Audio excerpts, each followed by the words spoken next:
Halo sahabat matematika, selamat bergabung kembali di channel Brain Mathematics Education. Pada seri mata kuliah Aljabar Abstrak kali ini, kita akan belajar tentang pemetaan dan jenis-jenis dari pemetaan.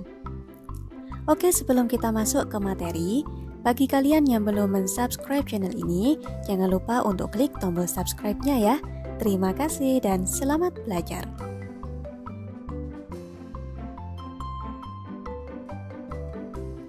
Mari kita awali pembahasan kita dalam pertemuan kali ini dengan menjawab sebuah pertanyaan, apa sih yang dinamakan dengan pemetaan? Sebagian dari teman-teman pasti pernah mengenal istilah pemetaan di dalam materi transformasi linier kan? Nah, bagi teman-teman yang mungkin belum pernah mendengar istilah pemetaan, apakah teman-teman pernah belajar tentang fungsi? Apa ya kira-kira hubungan antara pemetaan dengan fungsi? Oke, sebetulnya pemetaan dan fungsi adalah dua hal yang sama. Jadi, pemetaan adalah sebuah fungsi dan fungsi adalah sebuah pemetaan. Perbedaannya adalah istilah fungsi biasanya kita gunakan di dalam pembelajaran kalkulus atau pembelajaran analisis real. Sedangkan dalam pembelajaran mata kuliah aljabar, kita lebih sering menggunakan istilah pemetaan.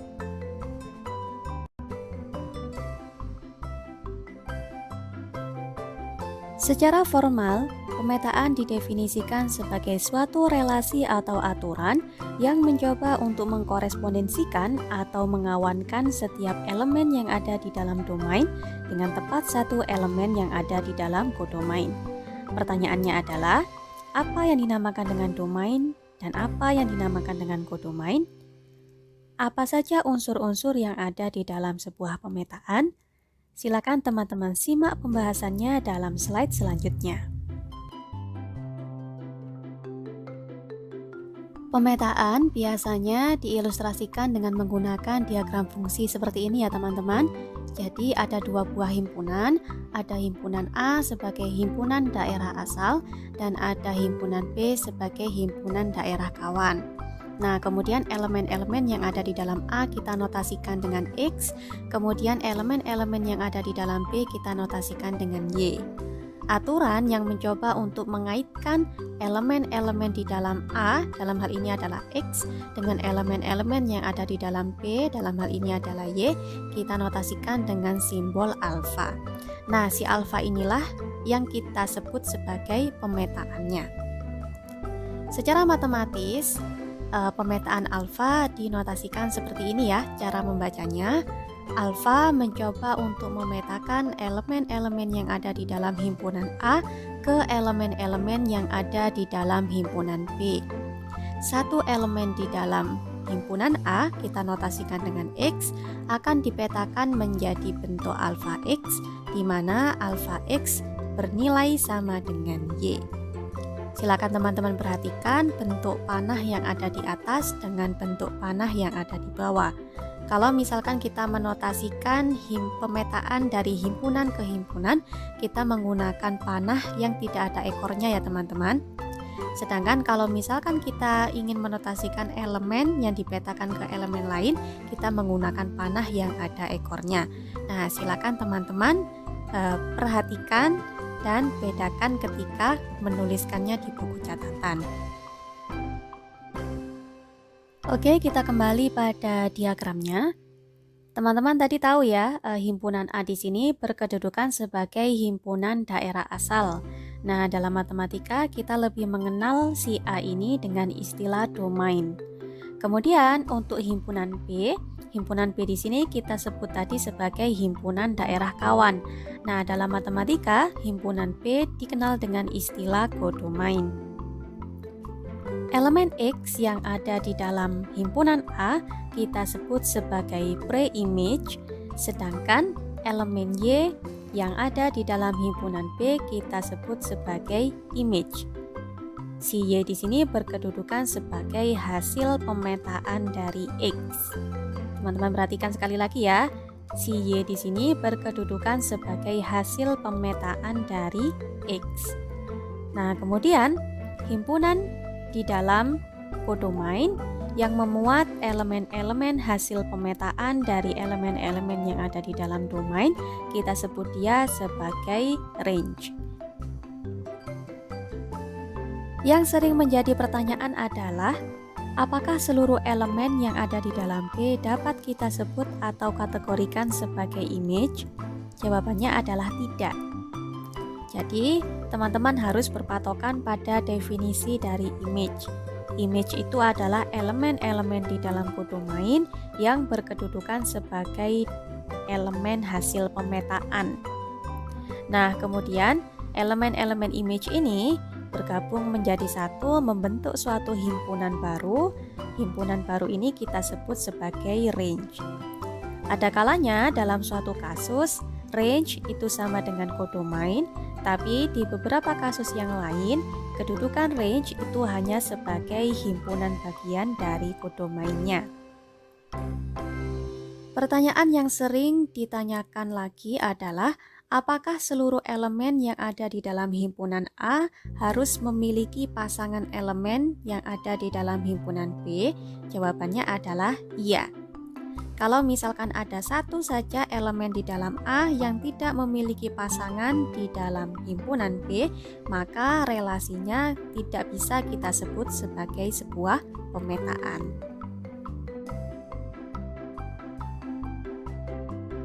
Untuk dapat memahami konsep pemetaan dengan baik, teman-teman harus mengingat-ingat syarat-syarat dari sebuah pemetaan beserta dengan langkah-langkah pembuktiannya. Terkait dengan syarat pemetaan ada dua macam ya.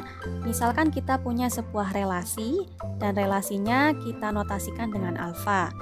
Relasi alfa kita sebut sebagai sebuah pemetaan jika pertama, alfa tertutup di dalam kodomain, kemudian yang kedua, alfa memenuhi implikasi pemetaan.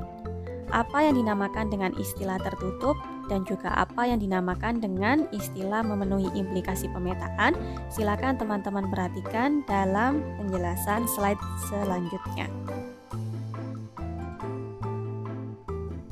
Relasi alfa dikatakan tertutup di dalam domain apabila setiap kali kita mengambil X di dalam domain selalu dapat ditemukan alfa X di dalam kodomain.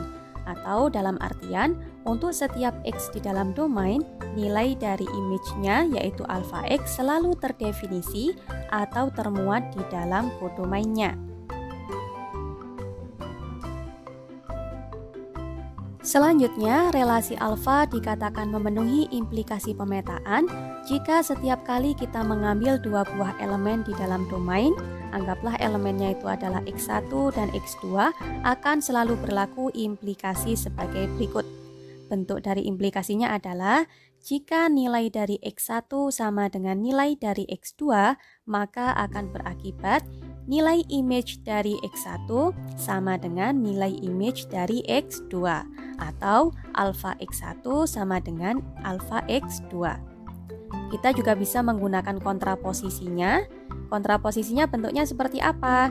Jika image dari X1 tidak sama dengan image dari X2, atau dalam hal ini alfa X1 tidak sama dengan alfa X2, maka akan berakibat nilai dari X1 juga tidak akan sama dengan nilai dari X2. Kalau misalkan relasi alfa memenuhi sifat tertutup dan memenuhi implikasi pemetaan, maka kita bisa menyebut relasi alfa sebagai sebuah pemetaan.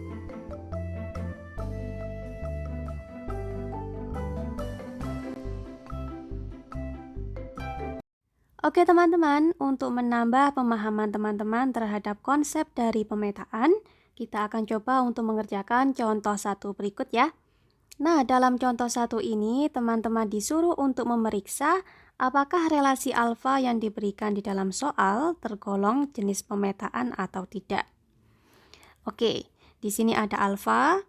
Relasi alfa di sini mencoba untuk memetakan elemen-elemen di dalam himpunan bilangan asli ke elemen-elemen yang ada di dalam himpunan bilangan bulat, di mana nanti satu elemen di dalam himpunan bilangan asli, misalkan di sini kita simbolkan dengan X, akan dipetakan menjadi bentuk alfa X, di mana alfa X ini didefinisikan sebagai sepertiga dikalikan X.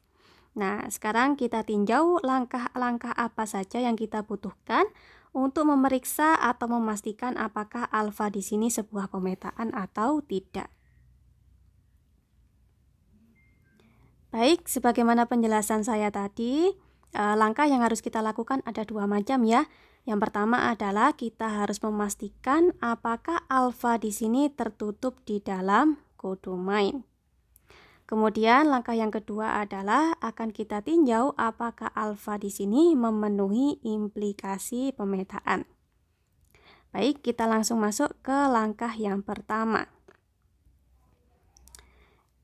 Di langkah yang pertama ini akan kita tinjau apakah alfa tertutup di dalam codomain. Dari penjelasan sebelumnya, teman-teman sudah tahu ya, mana di antara N dan Z di sini yang berkedudukan sebagai codomain. Oke, betul. Jadi yang berkedudukan sebagai codomain adalah himpunan bilangan bulat. Berarti akan kita pastikan bahwasanya hasil pemetaan dari alfa itu termuat di dalam himpunan bilangan bulat. Itu adalah makna dari kata-kata tertutup. Bagaimana cara untuk memeriksanya? Kita lihat dari bentuk image-nya. Nah, bentuk image dari X itu seperti apa gitu ya? Bentuknya adalah alfa X, di mana alfa X ini didefinisikan sebagai sepertiga X. Nah, sekarang akan kita periksa apakah sepertiga X ini selalu termuat di dalam Z, atau dalam hal ini adalah himpunan bilangan bulat. Pertama akan kita tinjau dulu apakah sepertiga itu adalah elemen dari bilangan bulat. Jawabannya adalah bukan ya. Bukan ya, jadi sepertiga bukan elemen dari bilangan bulat. Nah, kemudian berikutnya, X. Apakah X ini adalah elemen dari bilangan bulat? Jawabannya adalah iya. Kenapa? Karena X adalah elemen dari bilangan asli. Dan himpunan bilangan asli merupakan himpunan bagian dari himpunan bilangan bulat. Sehingga jika ada X dan dia ini berupa bilangan asli, maka otomatis X juga termasuk elemen dalam himpunan bilangan bulat. Sehingga status dari X adalah elemen dari himpunan bilangan bulat. Nah, sekarang bagaimana dengan sepertiga X? Apakah dia elemen di dalam himpunan bilangan bulat? Jawabannya adalah tidak selalu ya. Kalau misalkan X-nya di sini adalah kelipatan dari 3, maka hasil dari pemetaannya atau image-nya itu termuat di dalam bilangan bulat. Tetapi ketika X-nya ini bukan kelipatan dari 3, maka hasil pemetaannya tidak termuat di dalam bilangan bulat. Nah, sehingga di sini bisa kita tuliskan bahwasanya sepertiga X ini tidak selalu termuat di dalam bilangan bulat. Akibatnya apa berarti? Nah, akibatnya adalah alfa tidak tertutup di dalam codomain. Nah, karena langkah yang pertama ini tidak terpenuhi, maka kita boleh mengabaikan langkah selanjutnya. Langkah yang kedua di sini kita abaikan. Nah, dari sini kita sudah bisa memberikan kesimpulan bahwasanya alfa bukanlah sebuah pemetaan. Saya tulis ya, alfa bukanlah sebuah pemetaan. Kalau misalkan ditanya alasannya kenapa seperti itu, alasannya adalah karena alfa tidak tertutup di dalam codomain.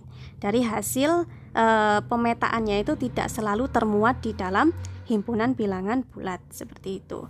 Oke, semoga bisa dipahami ya. Berdasarkan peninjauan dari kondisi pre-image dan image-nya, pemetaan dapat diklasifikasikan menjadi dua jenis. Ada yang dinamakan dengan pemetaan injektif, ada juga yang dinamakan dengan pemetaan non-injektif. Secara umum, pemetaan dikatakan sebagai suatu pemetaan injektif jika setiap elemen yang berbeda di dalam domain akan dipetakan menjadi image-image yang berbeda di dalam codomain. Sedangkan untuk pemetaan non-injektif, ada kalanya dua buah pre-image yang berbeda akan dipetakan ke satu image yang sama. Untuk definisi dari pemetaan injektif secara formal, misalkan kita punya sebuah relasi alfa, dan relasi alfa ini adalah sebuah pemetaan injektif dari himpunan A ke himpunan B, maka akan dipenuhi implikasi pemetaan injektif. Bagaimanakah bentuk implikasi dari pemetaan injektif itu? Setiap kali kita mengambil dua buah elemen yang ada di dalam A, misalkan kondisi dari image-nya itu sama, dalam arti jika alfa x1 sama dengan alfa x2, maka hal ini menunjukkan nilai dari x1-nya itu sama dengan nilai dari x2-nya. Atau kita juga bisa menggunakan bentuk kontraposisinya, yaitu jika nilai dari x1 tidak sama dengan nilai dari x2, maka akan berakibat nilai dari image x1 juga tidak sama dengan nilai dari image x2. Beberapa hal yang harus teman-teman ingat terkait dengan konsep pemetaan injektif antara lain yang pertama, nama lain dari pemetaan injektif adalah pemetaan satu-satu atau disebut juga dengan pemetaan one-to-one. Kemudian yang kedua, ini yang sering kali disalahpahami oleh mahasiswa. Jadi, kebalikan dari pemetaan injektif adalah pemetaan non-injektif atau pemetaan tidak satu-satu. Nah, yang sering biasanya dikatakan oleh mahasiswa adalah kebalikan dari pemetaan injektif adalah pemetaan surjektif. Padahal pemetaan injektif dan pemetaan surjektif itu bentuk pengklasifikasiannya berbeda. Silakan nanti teman-teman hati-hati ya, diingat-ingat bahwasanya kebalikan dari pemetaan injektif itu adalah pemetaan non-injektif atau pemetaan tidak satu-satu. Kemudian yang terakhir, dalam pemetaan injektif, setiap elemen yang berbeda di dalam domain akan dipetakan dengan tepat satu elemen yang berbeda di dalam kodomain. Misalkan nih teman-teman dapat kasus ya, sebuah pemetaan, dan ketika teman-teman mengambil dua buah elemen yang berbeda di dalam domain, ternyata menghasilkan image yang sama, maka teman-teman bisa memberikan klaim bahwa pemetaan yang didefinisikan tersebut bukanlah tergolong pemetaan injektif.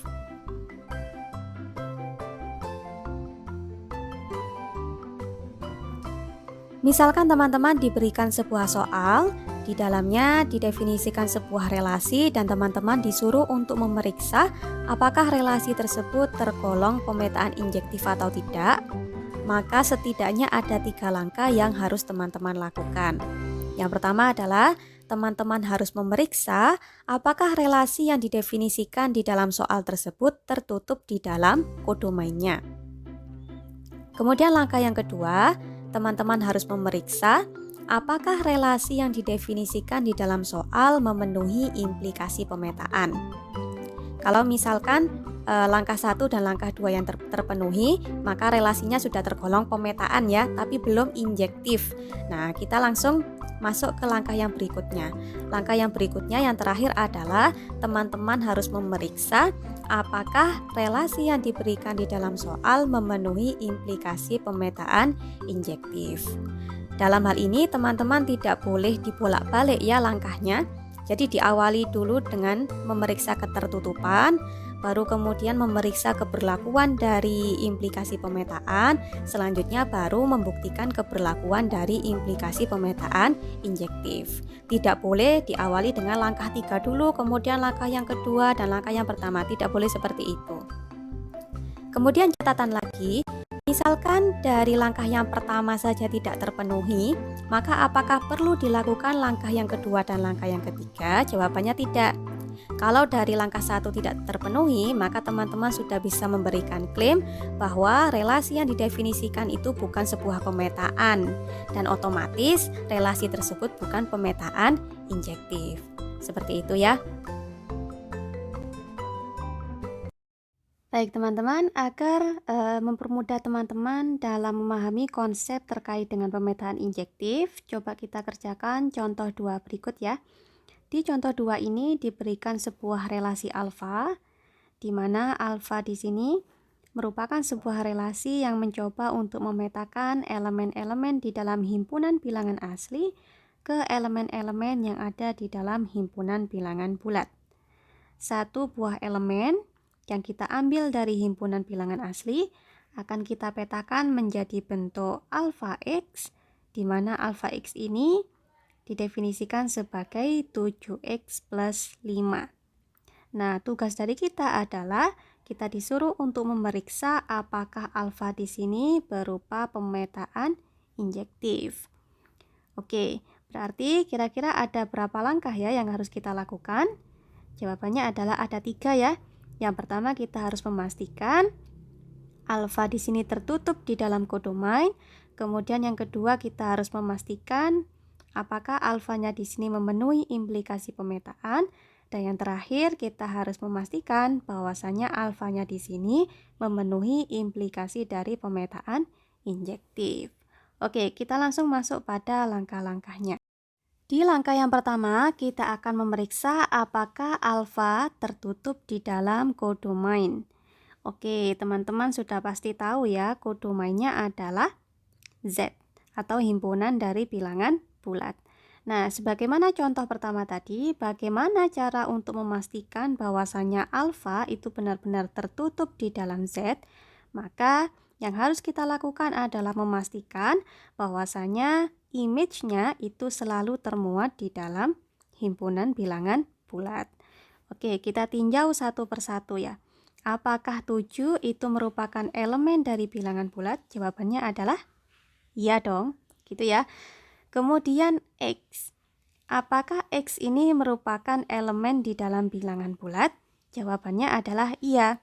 Kenapa? Sebagaimana contoh 1 tadi, X di sini adalah elemen dari himpunan bilangan asli.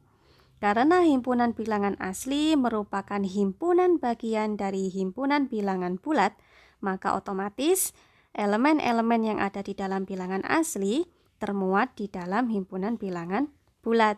Sehingga kalau ada X di sini elemen dari N, maka otomatis X juga elemen dari Z. Seperti itu. Kemudian, kalau misalkan kita punya 2 buah bilangan bulat, kemudian kita kalikan, contohnya di sini 7X, ini kan artinya 7 dikalikan X, maka apakah hasil dari perkaliannya juga termuat di dalam bilangan bulat? Jawabannya adalah iya ya. Jadi 7X itu selalu termuat di dalam bilangan bulat. Di sini bisa teman-teman lihat ya aksiomanya di mata kuliah teori bilangan. Berikutnya yang terakhir di sini ada 5. Ada 5. Apakah 5 di sini adalah elemen dari bilangan bulat? Jawabannya adalah iya ya. 5 adalah elemen di dalam bilangan bulat. Oke, kemudian kalau kita punya 7X plus 5, apakah 7X plus 5 ini juga merupakan elemen di dalam bilangan bulat? Jawabannya adalah iya. Karena 7X di sini adalah bilangan bulat dijumlahkan dengan 5, di mana 5 juga bilangan bulat, maka hasil dari penjumlahan keduanya ini juga akan termuat di dalam bilangan bulat. Nah, seperti ini kira-kira ya. Jadi 7, kemudian X, 7X, 5, dan 7X plus 5 semuanya termuat di dalam bilangan bulat. Artinya apa? Berarti image-nya atau alfa X di sini selalu termuat di dalam kodomain. Nah, sehingga langkah yang pertama terpenuhi. Berikutnya coba kita masuk ke langkah yang kedua. Di langkah yang kedua, kita disuruh untuk memeriksa apakah alfa di sini memenuhi implikasi pemetaan. Nah, biar teman-teman tidak lupa ya, di sini saya tuliskan implikasi pemetaan itu seperti apa gitu. Jadi implikasi pemetaan di sini menyatakan bahwa untuk setiap X dan Y yang kita ambil dari domain, jika kondisi X-nya sama dengan Y, maka akan berakibat image-nya juga sama. Artinya apa? Alfa X akan sama dengan alfa Y. Bisa dipahami ya teman-teman ya? Oke. Bagaimana cara untuk memastikannya gitu? Pertama kita harus ambil X dan Y elemen dari domain. Domainnya di sini siapa? Si N atau si Z? Jawabannya adalah si N ya. Nah, jadi ambil X dan Y elemen dari N. Dengan kondisinya X sama dengan Y. Nah, di sini. Saya ulangi lagi, kita ambil dua buah elemen dari domain. Domain di sini adalah himpunan bilangan asli, berarti kita ambil X dan Y elemen dari N dengan kondisi X dan Y-nya sama dengan. Seperti ini ya. Nah, kemudian teman-teman tulis di sini perhatikan bahwa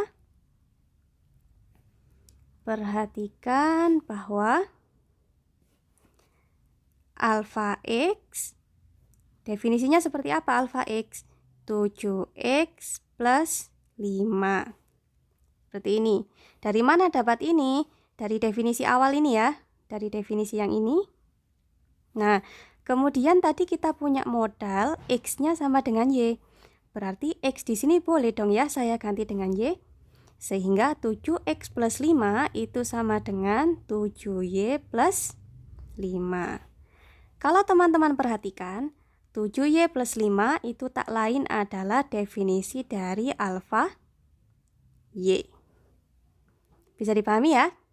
Nah, dari sini kita dapat menyimpulkan bahwasanya untuk setiap X dan Y di dalam himpunan bilangan asli, jika X-nya sama dengan Y, maka akan berakibat alfa X sama dengan alfa Y. Nah, dari sini kita dapat menyimpulkan lagi bahwasanya si alfa di sini adalah sebuah pemetaan. Langkah yang kedua terpenuhi. Oke, sekarang kita masuk ke langkah yang ketiga. Di langkah yang ketiga ini kita disuruh untuk memeriksa apakah si alfa itu memenuhi implikasi dari pemetaan injektif. Implikasi pemetaan injektif itu seperti apa? Saya tuliskan di sini ya. Nah, implikasi pemetaan injektif itu menyatakan bahwasanya untuk setiap X dan Y yang kita ambil dari domain, jika alfa X sama dengan alfa Y, maka akan berakibat X-nya sama dengan Y. Bisa dipahami ya? Jangan sampai teman-teman ketukar-tukar dengan implikasi pemetaan. Kalau implikasi pemetaan tadi menyatakan jika X sama dengan Y, maka akan berakibat alfa X sama dengan alfa Y. Kalau implikasi pemetaan injektif, jika alfa X sama dengan alfa Y, maka akan berakibat X-nya sama dengan Y. Nah, di situ teman-teman harus bisa membedakan dua buah implikasi ini ya, karena dari pengalaman pembelajaran sebelumnya banyak yang tertukar di bagian ini. Oke, sekarang kita masuk pada pembuktiannya ya. Langkah-langkahnya bagaimana? Sama saja ya. Jadi kita perlu mengambil dua buah elemen, ambil X dan Y elemen dari domain. Domainnya tadi siapa? N ya. Ambil X dan Y elemen dari himpunan bilangan asli. Kondisinya bagaimana? Nah, teman-teman pakai yang ini. Dengan alfa X sama dengan alfa Y. Nanti bisa teman-teman perhatikan ya perbedaannya dengan langkah yang kedua tadi.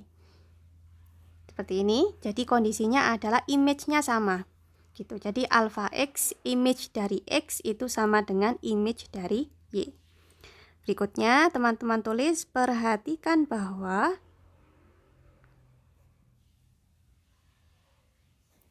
alfa X sama dengan alfa Y.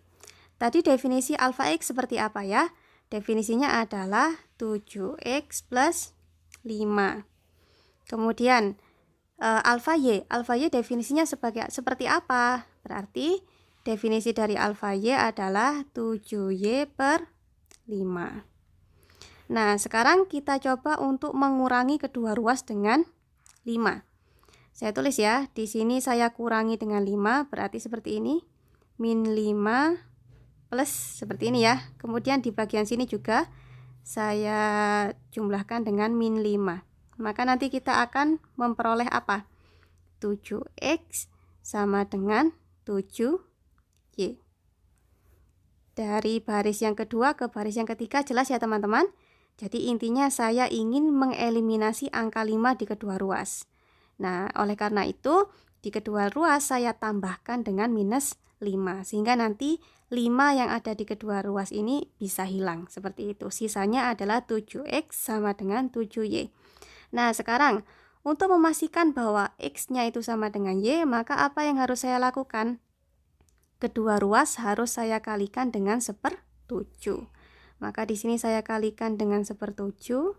Yang di sini juga saya kalikan dengan 1/7. Maka akan diperoleh X sama dengan Y. Nah, bentuk perkalian yang seperti ini ya. Yang di bagian sini 1/7-nya saya taruh di sebelah kiri. Kemudian 1/7 yang di sini di sebelah kanan. Ini hanya berlaku untuk bilangan. Nanti teman-teman harus berhati-hati ketika bekerjanya bukan di bilangan. Contohnya misalkan matriks ya. Kalau misalkan nanti matriksnya itu mau dieliminasi, maka posisi matriks yang mengeliminasi itu harus sama. Kalau misalkan di ruas sebelah kanan, matriks eliminasi yang mau digunakan untuk mengeliminasi itu diletakkan di sebelah kanan, maka di ruas sebelah kiri, matriks yang mengeliminasi juga harus diletakkan di sebelah kanan, seperti itu. Di sini tidak saya buat seragam karena ini kita berbicaranya di bilangan ya. Kalau bilangan itu kan perkalian bersifat komutatif seperti itu, jadi tidak masalah. Oke, kita kembali lagi. Dari sini kita peroleh apa berarti? Kesimpulannya, setiap kali kita mengambil X dan Y di dalam himpunan bilangan asli, jika alfa X sama dengan alfa Y, maka akan berakibat X-nya sama dengan Y. Ini ya maksudnya, akan berakibat X-nya sama dengan Y. Maka kesimpulannya adalah alfa memenuhi implikasi pemetaan injektif. Berarti alfa adalah pemetaan injektif. Atau misalkan teman-teman mau memberikan kesimpulan yang lebih lengkap ya, berarti di sini saya hapus dulu. Saya hapus. Di sini kita tulis alfa memenuhi implikasi pemetaan injektif. Nah, kemudian dilengkapi. Dari langkah 1, 2, dan 3 terbukti bahwa alfa adalah pemetaan injektif. Saya singkat-singkat ya, injektif. Nah, pembuktiannya selesai. Oke, semoga dipahami ya. Kita sekarang masuk pada pengklasifikasian yang kedua ya. Jadi pada pengklasifikasian ini yang ditinjau adalah kondisi dari range-nya. Kalau misalkan range dari sebuah pemetaan itu sama dengan kodomainnya, maka kita sebut pemetaannya sebagai pemetaan surjektif. Sebaliknya, kalau misalkan range-nya ini hanya berupa himpunan bagian dari kodomainnya, maka pemetaannya kita sebut sebagai pemetaan yang non-surjektif. Definisi formal dari pemetaan surjektif adalah sebagai berikut. Misalkan kita punya sebuah relasi alfa dan alfa adalah sebuah pemetaan surjektif, maka untuk setiap Y di dalam kodomain selalu dapat kita temukan X di dalam domain, sedemikian sehingga akan berlaku alfa X sama dengan Y. Ini artinya adalah seluruh elemen yang ada di dalam kodomain memiliki pasangan elemen di dalam domain, atau range-nya itu sama dengan kodomainnya.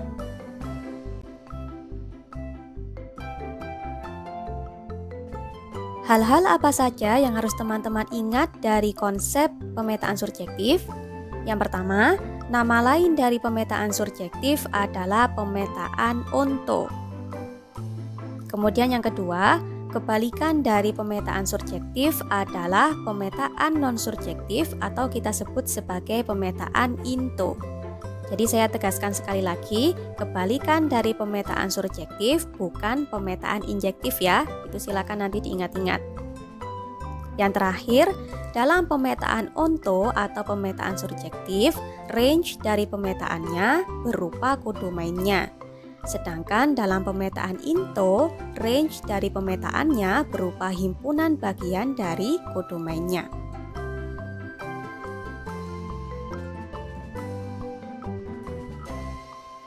Misalkan teman-teman diberikan sebuah soal, di dalamnya didefinisikan sebuah relasi dan teman-teman disuruh untuk memeriksa apakah relasi tersebut tergolong dalam pemetaan surjektif atau tidak, maka ada 3 langkah yang harus teman-teman lakukan.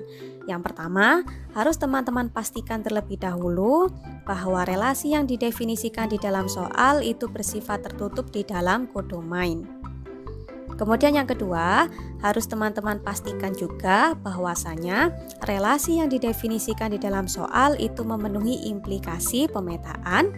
Baru kemudian yang terakhir, harus teman-teman pastikan bahwasanya relasi yang didefinisikan di dalam soal itu memenuhi syarat dari pemetaan surjektif. Apa syaratnya? Syaratnya adalah range dari pemetaannya itu sama dengan kodomainnya.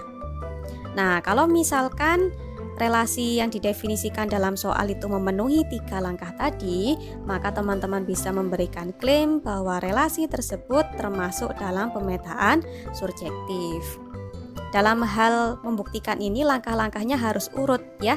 Sekali lagi saya tegaskan harus urut. Kalau misalkan nanti di langkah yang kedua misalkan tidak terpenuhi, maka apakah langkah yang ketiga harus dilakukan? Tidak ya. Jadi di situ sudah saya berikan catatan, kalau misalkan langkah prasyaratnya tidak terpenuhi, maka langkah-langkah selanjutnya bisa teman-teman abaikan. Dan teman-teman nanti langsung bisa memberikan klaim bahwasanya relasi yang didefinisikan di dalam soal bukan merupakan pemetaan surjektif. Semoga bisa dipahami ya.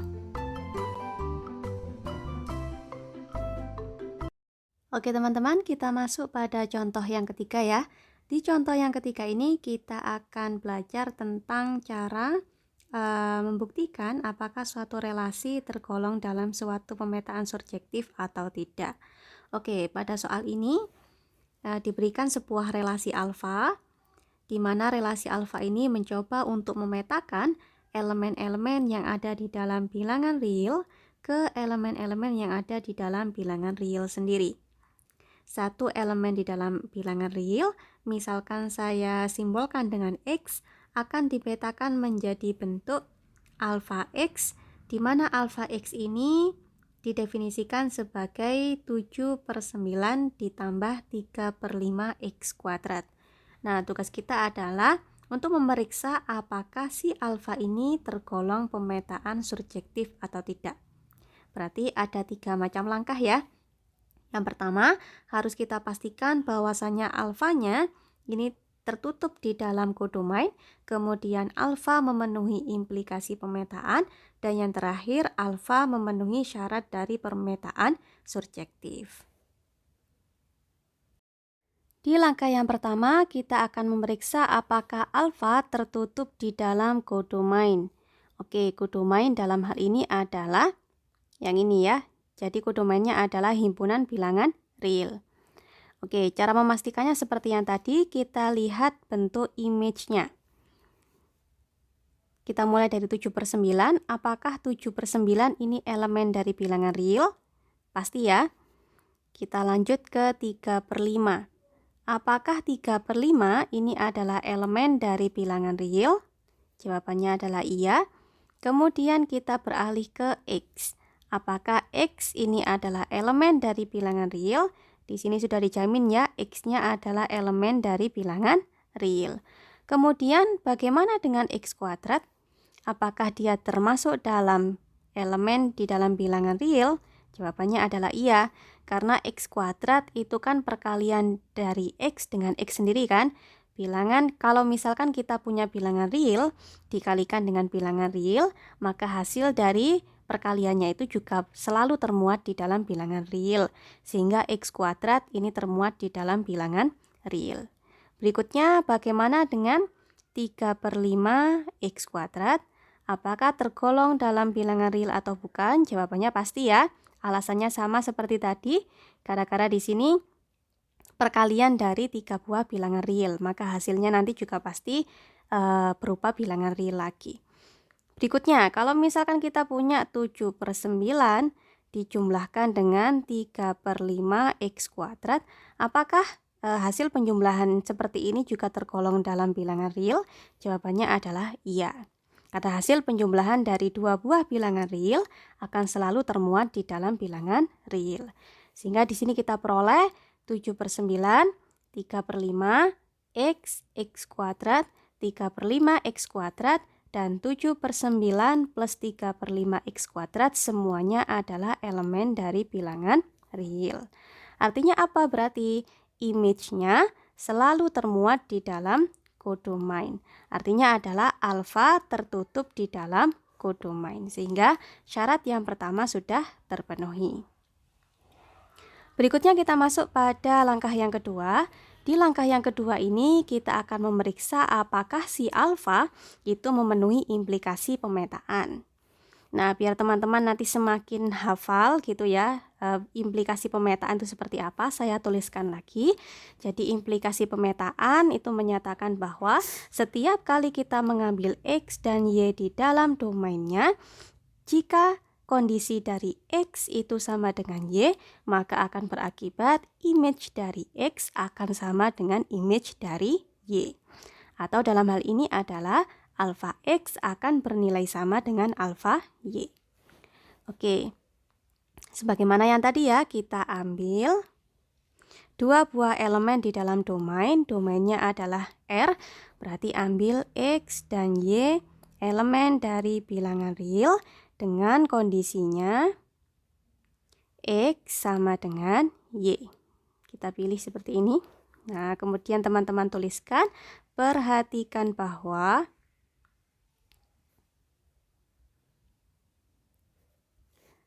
alfa X definisinya seperti apa? Definisinya adalah 7/9 ditambah 3/5 X kuadrat.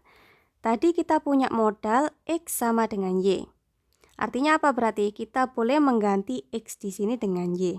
Artinya 7/9 ditambah dengan 3/5 X kuadrat itu sama saja dengan 7/9 ditambah 3/5 Y kuadrat. Nah, ini tak lain adalah definisi dari alfa Y. Nah, dari sini apa yang bisa kita simpulkan? Setiap kali kita mengambil X dan Y di dalam bilangan real, himpunan bilangan real maksudnya, jika kondisi dari X-nya itu sama dengan Y, maka akan berakibat image dari X sama dengan image dari Y. Nah, artinya apa? Artinya adalah alfa memenuhi implikasi pemetaan. Alfa berupa pemetaan. Saya tulis seperti itu ya, pemetaan. Oke, langkah yang kedua terpenuhi. Kita lanjut pada langkah yang ketiga. Di bagian langkah yang ketiga, kita akan mencoba untuk memeriksa apakah si alfa ini memenuhi syarat dari pemetaan surjektif. Apa syaratnya? Saya tuliskan di sini ya. Jadi, syarat dari suatu pemetaan alfa disebut sebagai pemetaan surjektif adalah jika untuk setiap kali kita mengambil Y di dalam kodomain, akan selalu dapat ditemukan X di dalam domain, sedemikian sehingga akan berlaku alfa X sama dengan Y. Ini artinya apa? Artinya adalah seluruh elemen yang ada di dalam kodomain selalu memiliki pasangan elemen di dalam domain. Nah, bagaimana nanti alur untuk membuktikan keberlakuan dari syarat ini? Nah, kita ambil dulu ya satu elemen di dalam kodomain. Di sini saya notasikan dengan Y. Kemudian kita cari bentuk X-nya. Selanjutnya kita tinjau apakah si X ini selalu termuat di dalam domain atau tidak. Kalau misalkan si X-nya selalu termuat di dalam domain, maka kita bisa memberikan klaim bahwasanya pemetaannya surjektif. Namun sebaliknya, kalau misalkan si X ini tidak selalu termuat di dalam domainnya, maka kita bisa memberikan klaim bahwa pemetaannya bukan pemetaan yang surjektif. Namun teman-teman, sebelum kita melakukan pembuktian dengan menggunakan alur tadi, kita perlu patut curiga ya dengan bentuk pemetaannya. Silakan teman-teman lihat bentuk image-nya dulu. Di sini setiap X di dalam domain ya dipetakan menjadi bentuk 7/9 ditambah 3/5 dikalikan X kuadrat. Nah, kita patut curiga di bagian X kuadrat. Kenapa? Karena X kuadrat itu nilainya selalu positif.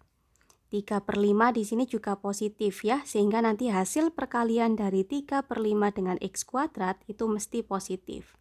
Kemudian dijumlahkan dengan 7/9 dan 7/9 di sini juga positif. Artinya apa berarti? Hasil penjumlahannya nanti juga positif. Image-nya berbentuk elemen-elemen positif di dalam kodomain. Padahal tadi teman-teman sudah tahu ya, kodomainnya adalah bilangan real. Himpunan bilangan real itu tidak hanya memuat bilangan-bilangan positif. Jadi ada 0, kemudian ada juga bilangan-bilangan negatif. Nah, bagaimana nanti nasib dari bilangan 0 dan bilangan negatif yang lain seperti itu? Apakah mereka nanti tetap punya pasangan di dalam domain? Sekarang coba kita ilustrasikan dengan menggunakan diagram ya. Kalau misalkan teman-teman menggambarkan bentuk dari 7/9 plus 3/5 X kuadrat, itu nanti akan teman-teman peroleh gambar seperti ini. Nah, jadi yang bagian X di sini ya, X di sini ini merupakan elemen-elemen di dalam domain. Kemudian yang bagian Y di sini ini adalah elemen-elemen di dalam kodomain. Nah, bisa teman-teman lihat bahwasanya himpunan image-nya ya atau daerah hasilnya itu bagian yang ini saja gitu. Jadi semuanya adalah berbentuk bilangan-bilangan yang positif. Sedangkan mulai dari di bawahnya 7/9 ke bawah ini tidak memiliki pasangan X. Seperti itu. Artinya dari sini kita sudah tahu bahwasanya pemetaan alfa itu bukan pemetaan yang surjektif. Kalau misalkan ditanya alasannya kenapa? Karena tidak seluruh elemen di dalam kodomain memiliki pasangan elemen di dalam domain. Mana yang bagian yang tidak memiliki pasangan? Nah, itu bagian mulai dari sini ya teman-teman ya. Ini ke bawah. Ini semuanya tidak memiliki pasangan elemen di dalam domainnya. Seperti itu. Nah, sekarang kan teman-teman sudah tahu ya bahwasanya si alfa ini bukan merupakan pemetaan yang surjektif, seperti itu. Nah, kemudian bagaimana cara untuk menunjukkan bahwasanya pemetaannya benar-benar bukan pemetaan yang surjektif gitu ya. Kita tidak cukup hanya dengan memberikan argumen dalam bentuk diagram seperti ini. Nah, caranya kita bisa menggunakan suatu teknik pembuktian yang disebut dengan counter example. Counter example itu seperti apa gitu. Jadi kita ambil suatu elemen yang fix dalam arti nilainya sudah pasti di dalam kodomain dan kita buktikan bahwasanya elemen tersebut tidak memiliki pasangan di dalam domain. Nah, kita ambil ya di antara bilangan-bilangan yang ada di sini. Contohnya misalkan kita ambil Y-nya sama dengan 0. Jadi ambil Y elemen dari kodomain. Kodomainnya tadi bilangan real ya. Jadi ambil Y elemen dari bilangan real dengan Y sama dengan 0. Kemudian teman-teman tuliskan perhatikan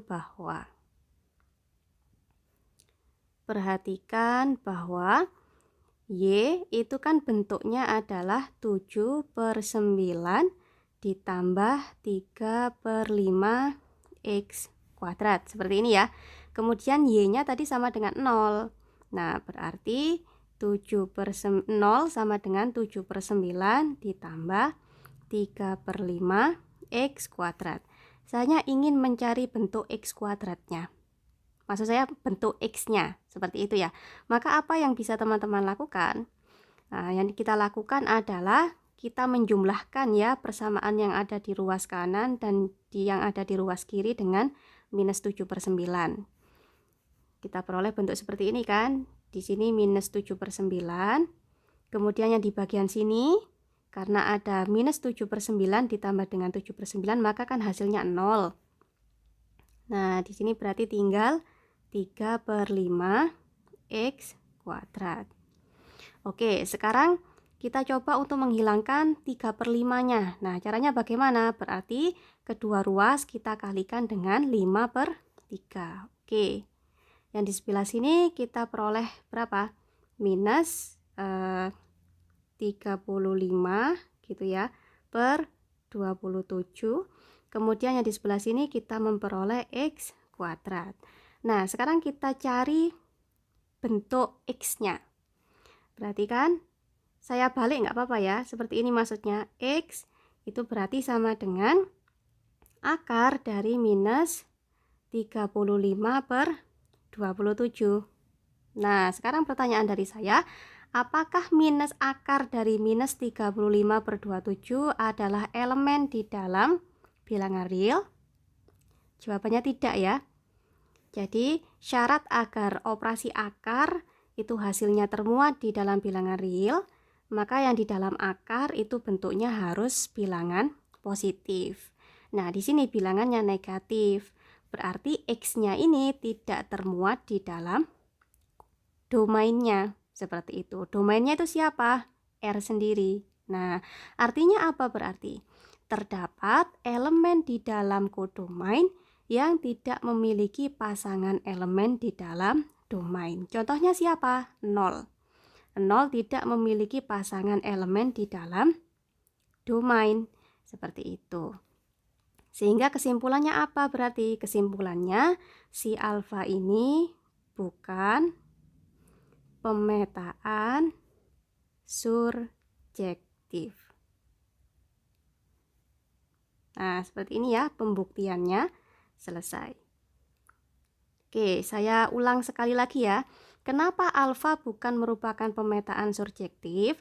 Karena terdapat elemen-elemen di dalam kodomain yang tidak memiliki pasangan elemen di dalam domain. Contohnya apa? Contohnya adalah 0. 0 di sini kalau kita lihat bentuk X-nya, X-nya ini tidak termuat di dalam bilangan real.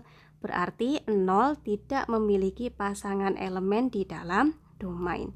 Ini bisa menjadi sebuah pematah ya, maksudnya apa ya? Penyangkal bahwasanya alfa di sini memang bukan berupa pemetaan surjektif seperti itu. Semoga bisa dipahami ya.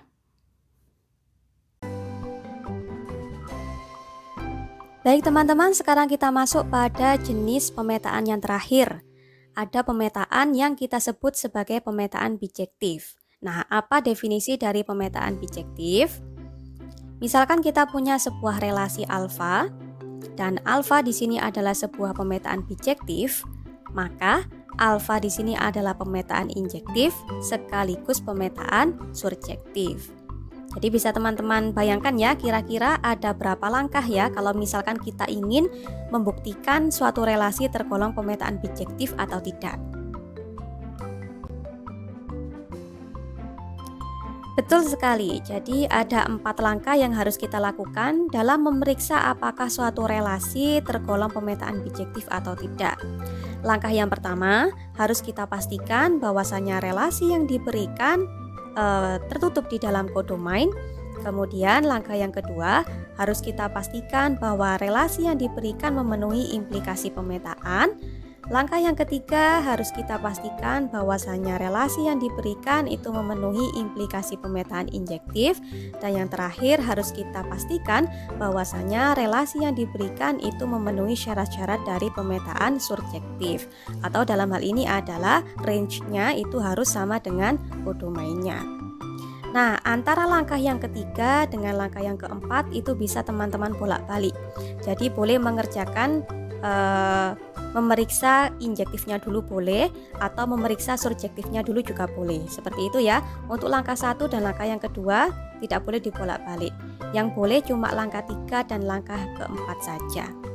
Sebagaimana keterangan yang awal tadi, kalau misalkan ada langkah prasyarat yang tidak dipenuhi, maka langkah-langkah selanjutnya bisa teman-teman abaikan. Misalkan tidak terpenuhi di bagian langkah yang kedua, maka langkah 3, 4 tidak usah teman-teman kerjakan. Seperti itu. Karena kalau langkah 2 tidak terpenuhi, berarti kan relasinya bukan pemetaan, maka otomatis relasi tersebut juga bukan pemetaan bijektif. Untuk mempermudah pemahaman teman-teman terkait dengan konsep pemetaan bijektif, silakan teman-teman perhatikan contoh 4 berikut. Nah, di contoh ini diberikan sebuah relasi alfa, di mana relasi alfa mencoba untuk memetakan elemen-elemen yang ada di dalam bilangan real ke elemen-elemen yang ada di dalam bilangan real sendiri. Satu elemen di dalam bilangan real, saya simbolkan di sini dengan X, akan dipetakan menjadi bentuk alfa X, di mana alfa X ini didefinisikan sebagai 9/5 dikalikan X pangkat 3 minus 11. Nah, tugas kita di sini adalah kita perlu memeriksa apakah alfa di sini tergolong pemetaan bijektif atau bukan. Nah, untuk membuktikan apakah si alfa ini merupakan pemetaan bijektif atau tidak, kita perlu melakukan 4 langkah pembuktian ya. Yang pertama, kita pastikan apakah si alfanya ini tertutup atau tidak di dalam kodomain. Kemudian yang kedua, apakah si alfa ini memenuhi implikasi pemetaan. Yang ketiga, apakah alfa ini memenuhi implikasi pemetaan injektif, dan yang terakhir, apakah si alfa ini memenuhi syarat pemetaan surjektif. Kalau misalkan keempat dari syarat tersebut terpenuhi, maka alfa adalah sebuah pemetaan bijektif. Oke teman-teman, sekarang kita masuk pada langkah yang pertama. Di langkah yang pertama ini kita akan memeriksa apakah alfa tertutup di dalam kodomain. Dalam hal ini, yang berperan sebagai kodomainnya adalah himpunan bilangan real. Oke, sebagaimana 3 contoh sebelumnya, untuk memastikan apakah alfa ini tertutup di dalam himpunan bilangan real, maka kita harus meninjau terlebih dulu bentuk dari image-nya. Apakah image-nya semuanya termuat di dalam bilangan real. Kalau misalkan semua dari image-nya itu termuat di dalam bilangan real, maka kita bisa memberikan klaim bahwasanya alfa tertutup di dalam kodomain. Oke, sekarang kita tinjau dari 9/5. 9/5 apakah dia adalah elemen dari bilangan real? Jawabannya adalah jelas ya. Kita pindah pada X. Apakah X ini adalah elemen dari bilangan real? Jawabannya iya. Sudah dipastikan di sini ya, X-nya itu adalah elemen dari bilangan real. Kemudian bagaimana dengan X pangkat 3? Karena X pangkat 3 itu merupakan bentuk perkalian antara X dengan dirinya sendiri sebanyak 3 kali, dan X-nya itu adalah elemen dari bilangan real, maka kita bisa memastikan bahwasanya hasil perkalian tersebut atau dalam hal ini adalah X pangkat 3 itu selalu termuat di dalam himpunan bilangan real. Oke. Berikutnya, kita punya minus 11. Kira-kira minus 11 ini elemen di dalam bilangan real atau bukan ya? Jelas ya bahwasanya minus 11 itu adalah elemen di dalam bilangan real. Nah, sekarang kalau misalkan kita punya 9/5 X pangkat 3, apakah elemen dari bilangan real? Jawabannya jelas. 9/5 dikalikan X pangkat 3 itu elemen di dalam bilangan real. Kemudian, apakah 9/5 X pangkat 3 ketika dijumlahkan dengan minus 11, berarti seperti ini tulisannya, ini termasuk dalam kategori bilangan real? Jawabannya pasti ya, karena semuanya ini adalah elemen-elemen di dalam bilangan real. Dan operasi penjumlahan serta perkalian di dalam bilangan real itu bersifat tertutup. Sehingga nanti seluruh dari hasil perkalian dan penjumlahan ini termuat di dalam bilangan real. Saya tuliskan seperti ini. Nah, dari sini dapat kita simpulkan bahwasanya image-nya dalam hal ini adalah alpha X itu tertutup di dalam kodomain. Maksudnya seperti ini, alfa X itu selalu termuat di dalam kodomain, sehingga alfa itu tertutup di dalam kodomain. Seperti itu ya. Oke, syarat yang pertama sudah terpenuhi. Sekarang kita lanjutkan ke syarat yang kedua. Di syarat yang kedua, kita akan memeriksa apakah alfa ini memenuhi implikasi pemetaan. Bentuknya sebagaimana yang tadi, setiap kali kita mengambil X dan Y di dalam domain, jika kondisi X-nya itu sama dengan Y, maka hasil pemetaan X atau image dari X itu akan selalu bernilai sama dengan image dari Y-nya. Atau dalam hal ini, alfa X sama dengan alfa Y. Oke, kita ambil dua buah elemen dulu. Jadi ambil X dan Y elemen dari domain. Domainnya siapa? R ya. Ambil X dan Y elemen dari himpunan bilangan real dengan kondisinya X sama dengan Y. Berikutnya, perhatikan bahwa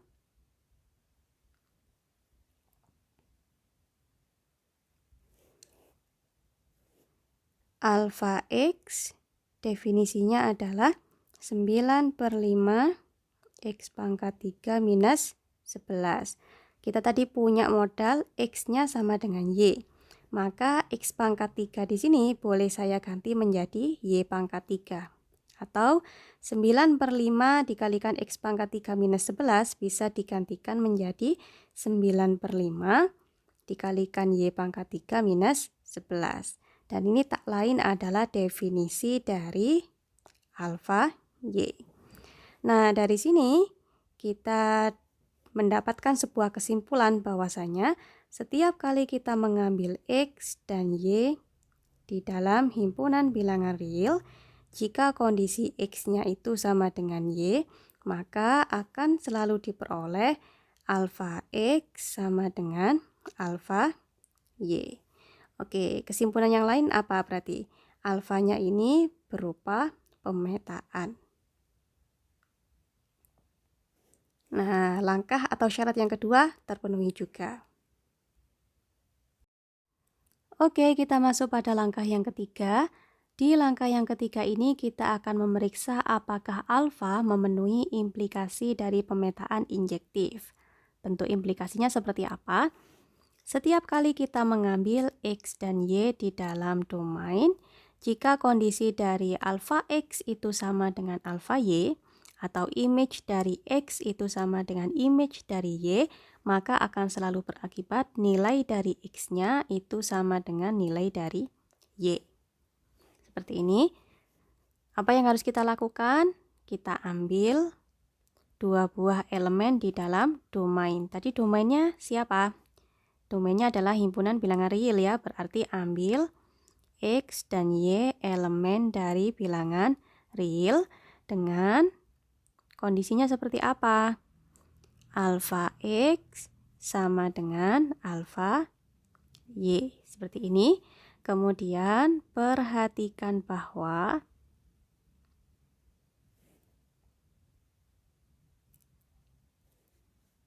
kita punya alfa X sama dengan alfa Y.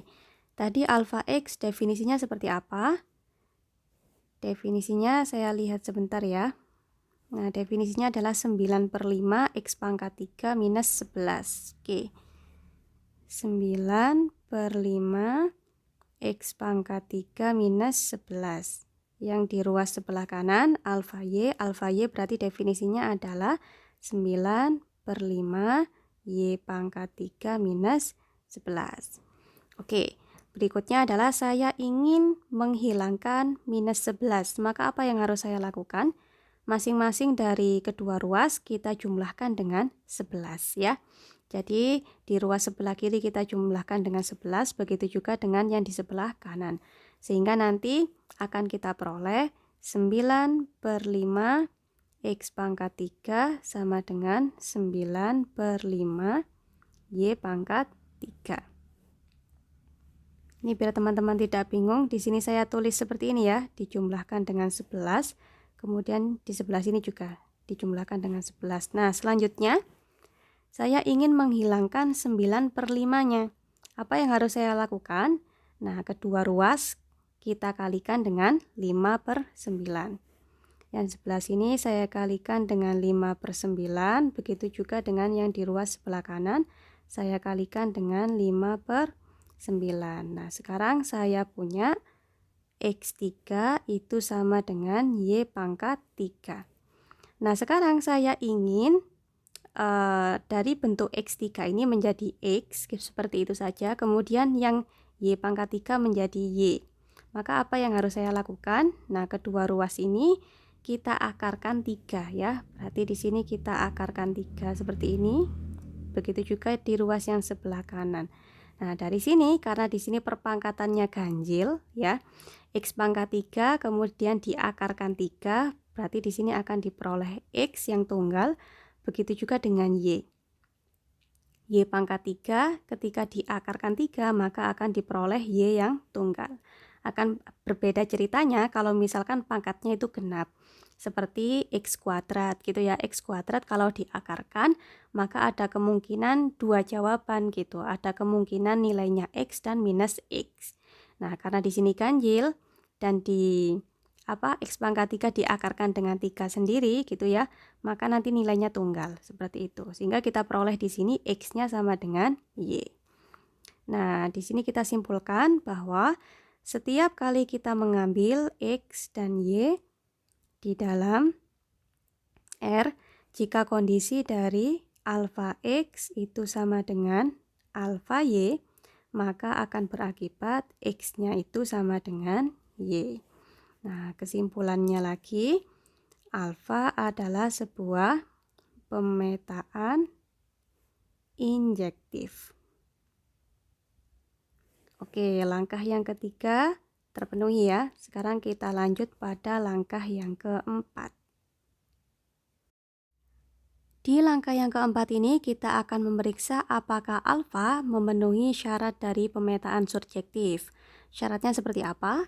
Setiap kali kita mengambil Y di dalam kodomain, akan selalu dapat ditemukan X di dalam domain, sedemikian sehingga nanti alfa X sama dengan Y. Atau image dari X itu adalah Y. Nah, apa yang kita lakukan? Yang kita lakukan yang pertama adalah ambil Y elemen dari kodomain. Kodomainnya tadi apa? Himpunan bilangan real ya. Nah, ambil Y elemen dari himpunan bilangan real. Perhatikan bahwa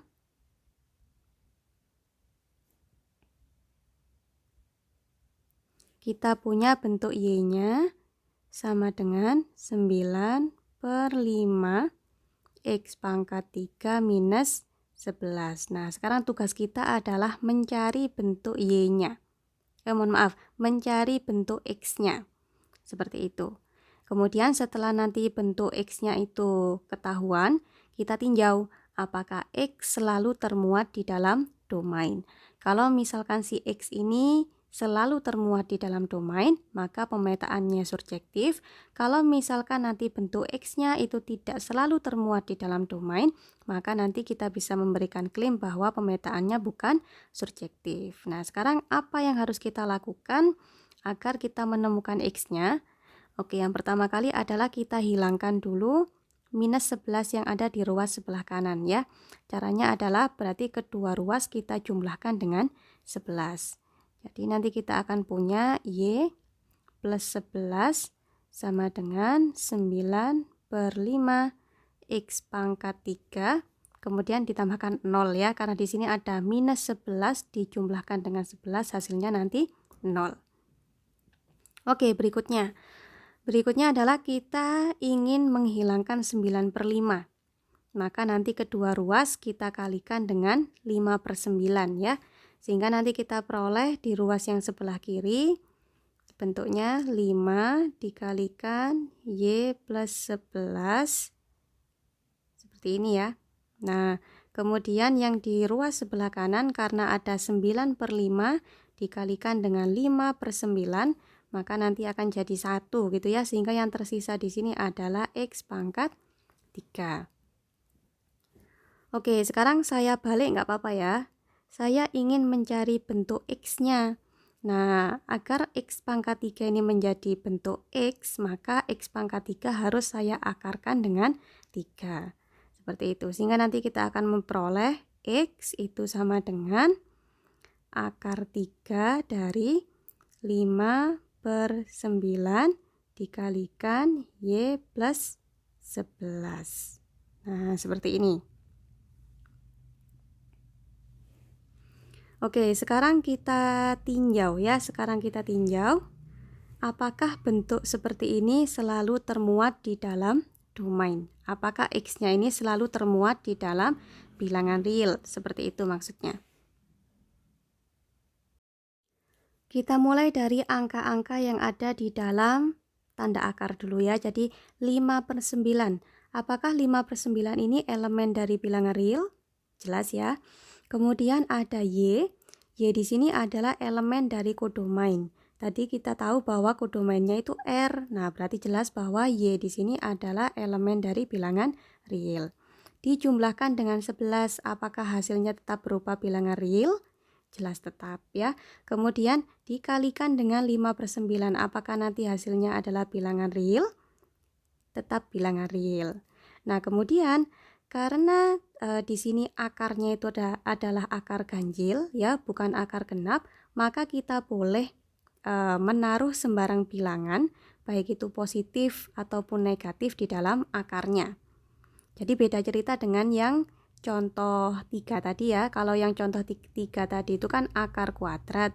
Nah, kalau akar pangkat 2 itu di dalam akar tidak boleh berbentuk bilangan negatif. Tapi karena di sini akarnya di sini bentuknya ganjil ya, di sini 3. Nah, berarti yang ada di dalam akar itu boleh berbentuk negatif, boleh berbentuk positif ya, boleh 0 juga. Sehingga seluruh elemen yang ada di dalam sini tercover di dalam bilangan real. Nah, dapat kita simpulkan bahwasanya X-nya itu selalu termuat di dalam bilangan real. Saya hapus dulu.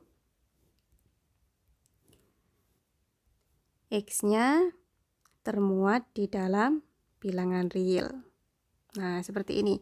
Sekarang kita coba cek ya, apakah alfa X itu sama dengan Y. Kita cek dulu. Kita tadi punya alfa X. Alfa X tadi bentuknya adalah 9/5 X pangkat 3 minus 11. Seperti ini ya. Kemudian kita punya bentuk X-nya. X-nya itu seperti ini. Nah, ini bentuk X-nya. Kita masukkan ke sini. Jadi di sini alfa, kemudian di sini akar 3, 5/9 Y plus 11. Nah, seperti ini. Berarti hasilnya nanti adalah 9/5. Kemudian di sini ada akar 3, 5/9 dikalikan Y plus 11. Seperti ini ya. Dipangkatkan dengan 3. Kemudian saya tulis di bawahnya nggak apa-apa ya, minus 11. Nah, seperti ini. Kemudian di sini ada akar pangkat 3, di sini ada akar 3, kemudian dipangkatkan 3. Berarti nanti hilang ya notasi akarnya, sehingga kita memperoleh 9/5 dikalikan dengan 5/9 dikalikan dengan Y plus 11 seperti ini, kemudian dikurangi dengan 11. Nah, di sini ada 9/5 dikalikan 5/9, maka nanti akan saling menghilangkan ya, sehingga nanti sisanya adalah Y plus 11 seperti ini, dikurangi dengan 11 sehingga hasilnya adalah Y. Nah, artinya adalah alfa X itu sama dengan Y. Dari sini dapat kita simpulkan bahwasanya untuk setiap Y elemen dari bilangan real terdapat X yang juga elemen dari bilangan real, sedemikian sehingga dipenuhi alfa X sama dengan Y. Sehingga kesimpulannya adalah alfa pemetaan surjektif. Oke, kalau misalkan ditanya bentuk X-nya seperti apa? Nah, jawabannya seperti ini ya. Ini adalah bentuk X-nya. Dari langkah yang pertama, langkah yang kedua, langkah yang ketiga, dan langkah yang keempat, semuanya terpenuhi, maka dapat kita simpulkan bahwasanya alfa di sini adalah pemetaan bijektif. Itu kesimpulan terakhir kita ya. Kesimpulan terakhir kita, saya tuliskan di sini ya. Nah, seperti ini, alfa adalah pemetaan bijektif. Alasannya karena 4 langkah tadi terpenuhi semua. Nah, pembuktian selesai sampai di sini. Oke, semoga bisa dipahami. Oke teman-teman, cukup sekian pembahasan dalam video kali ini. Ada kurang dan lebihnya mohon dimaafkan ya. Nantikan video-video kami selanjutnya. Jangan lupa untuk klik tombol like dan subscribe-nya. Terima kasih.